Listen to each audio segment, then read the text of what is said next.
fast money na tayo. Ang unang maglalaro para sa Star Family ay si Diva. Hi, Diva. Hello po. Bibigyan kita ng 5 questions. You have to answer them within 20 seconds.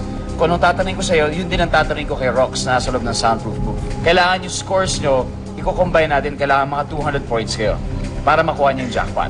Okay? Kung hindi mo alam, pwede ka mag-pass. Babalikan natin yan kung may oras pa. Okay? Give me 20 seconds on the clock, please. Yun. Timer will start after I read the first question.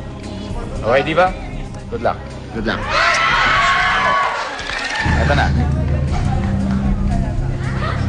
Ito, maging particular. Okay? Be specific. Quiet, please. Saang syudad, bayan, o area sa Pilipinas na laging may maraming tao? Go. Manila. Luto ng tuna. Pass. Sasakyang may wangwang. Pass. Hayop na malapit ng ma-extinct. Maya. Trabahong malaki ang sweldo. Pass. Luto ng tuna. Pass. Sasakyang may wangwang. Jeep. Trabahong malaki ang sweldo. Artista. Okay, Diva. Tignan natin ang mga sinagot mo. Sabi ko maging particular sa ang syudad, bayan o area sa Pilipinas ay laging maraming tao. Ang sabi mo, Manila. Pwede. Pwede. Pwede. Pwede. Ang sabi ng survey sa Manila ay 27 points. Luto ng tuna, hindi mo nasagot.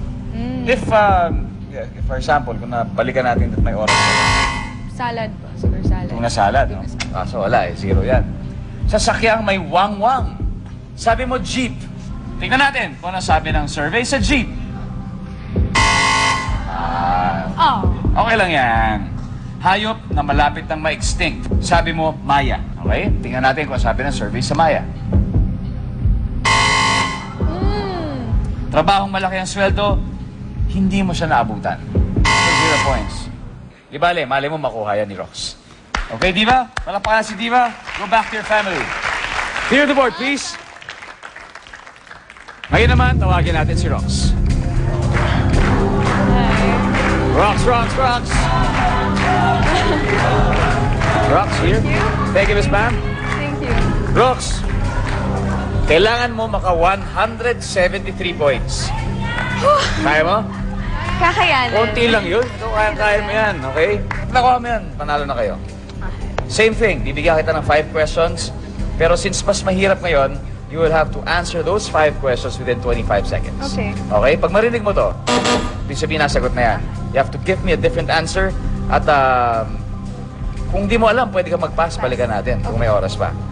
At this point, makikita na ng audience kung anong sinagot ni Diva sa board. Okay? Timer will start after I read the first question. Good luck, Rox. Okay. Maging particular, okay? Be specific. Okay. Saang syudad, bayan, o area sa Pilipinas na laging may maraming tao? Mall. Luto ng tuna. Corn. Sasakyang may wangwang.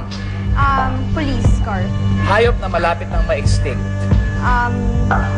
Bats. Trabahong malaki ang sweldo. Businessman. Okay. Rox, tignan natin ang mga sinagot mo. Maging particular, sabi ko, saang syudad, bayan, o area sa Pilipinas na laging maraming tao. Sabi mo, mall. Ang sabi ng survey ay... Zero. Oh my Ang top answer natin dyan ay Manila. Na nakuha ni Diva. Okay? Luto ng tuna. Wala. Sabi mo, corn. No. Ang sabi ng survey sa corn ay... Wala. Ang top answer natin dyan ay inihaw. O grilled tuna. Grilled tuna. Sasakyang may wangwang. Sabi mo, police car. Pwede. Siyempre, pwede. Sinagot ni Diva, jeep. Sabi mo, police car. Tingnan natin kung nasabi ng survey sa police car. 22 points. Hayop na malapit ng... Ang top answer natin dyan ay ambulance. Okay? Hayop na malapit ng ma-extinct. Sabi mo, bats. Okay? Tignan natin kung ano sabi ng survey sa bats. Top answer natin dyan ay eagle. Trabahong malaki ang sweldo. Sabi mo, businessman. Tignan natin kung ano sabi ng survey sa businessman. Oh! Saan ang galing yun? Hindi ba mo, may mga pang-anim pa na tanong eh. Maybe that. It's alright, Rox. It's alright. Let's call in your family.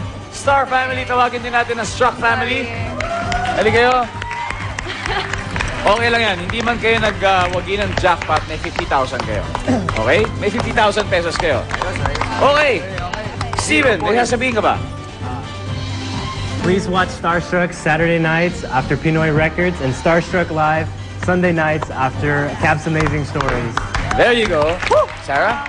Abangan niyo po kami this Saturday sa SM Fairview, 5 p.m. Kita-kita po tayo. At ang Yes Pinay Foundation's book run open pa for registration sa ROX sa Bonifacio High Street from 12 noon to 8 p.m. hanggang January 29 yan. So, the fun run will be on January 31st, 5 a.m. sa Bonifacio High Street. So, sana makapunta kayo.